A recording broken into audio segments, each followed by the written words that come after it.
So the fourth question on using LinkedIn to nurture your sales prospects or your connections is from Scott D.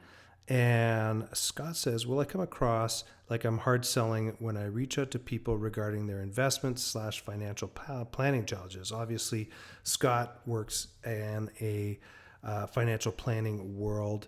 And so my answer to this one is as follows. It's, people don't like to be sold. So I wouldn't come out the gate with a hard sell on for any of your connections on LinkedIn.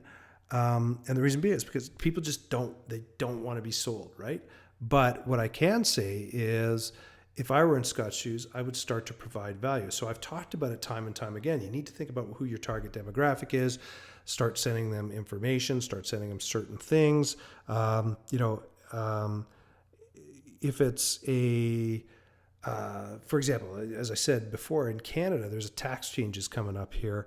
And if Scott's connected to people that are business owners, these tax changes are absolutely going to impact business owners. And they literally have about a 6-month window. So this is August of 2016. By the time the end of the year, which is, 5.5 months away, they have to put something in place to be able to defer those taxes. And on a go forward basis, they're not going to be able to do this sort of stuff.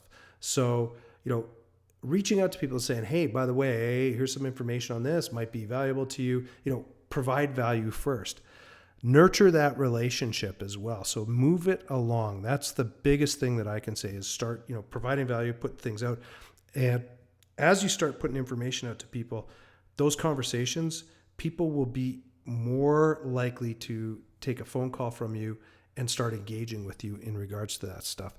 The biggest problem I see, and this isn't directed at Scott per se, because I know Scott personally, and he builds on relationships and works with people. But the biggest problem I see on using LinkedIn is, and I talked to it before, is people want the instant sales. Instant sales are not realistic. Don't hammer on people on LinkedIn. I'm sure you, if you accept connections on LinkedIn, that you've had at some point in time, someone who's reached out, connected with you, and then literally like 5 minutes later, you get this hard sell email from this person.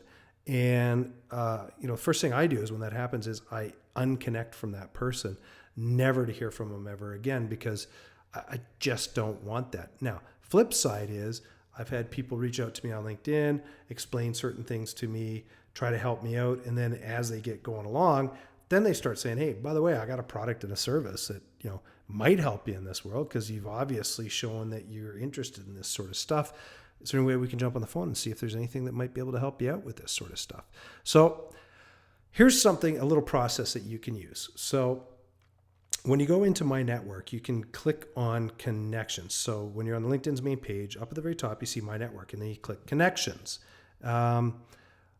On the right-hand side, there's a little gear icon up there when you see Connection. When you click on that, it's going to bring up a page. And on the right-hand side of that, it's going to have advanced settings. And there's going to be Export LinkedIn Connections. Click on that, and it brings you to a page where you can actually download your LinkedIn connections into an Excel spreadsheet. And then what you can do is in that Excel spreadsheet, it takes a bit of time depending on how many relationships or connections you have. You can go through and start pulling out people that are potential prospects or even clients. You can segment this list and stuff like that and start understanding kind of who you want to nurture along. And that, it's one thing to get that list out, figure out kind of who's a prospect, who's a client, and who everything else, which really, may not fall into your world.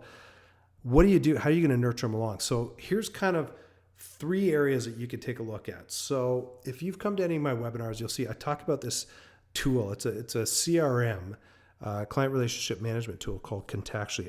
It's a phenomenal program. What you could do is you could take your LinkedIn connections and upload them into Contactually. You put them into buckets, and then what you could do is remind yourself to follow up with these people on a set time frame. So what happens is you can have an A bucket, B bucket, C bucket, and everything else. A buckets get followed up every 30 days, B's get 60 days, C's get 90 days. that helps you nurture them along. You can put people into different programs where you have set emails going out to them at different times as well. I could go on forever about this, but it's a great tool that you can use once you've downloaded your Excel spreadsheet and segmented your list into prospects, putting it into contactually and keeping in touch with these people. Another thing you can do is use like an email marketing system like MailChimp, Aweber, ActiveCampaign. There's a whole bunch of different ones that you can use to keep in touch and nurture people on a fairly consistent basis. And then last but not least, you got this little envelope there. So that denotes the email. I mean, you can just go directly and start emailing people as well. The only problem with emailing is, the onus is on you to remember, what did I email this person last time? What did I send them last time? So, but long story short, I mean, that's how you kind of nurture some of these sales leads, by leveraging technologies and systems like this. So hopefully that makes sense.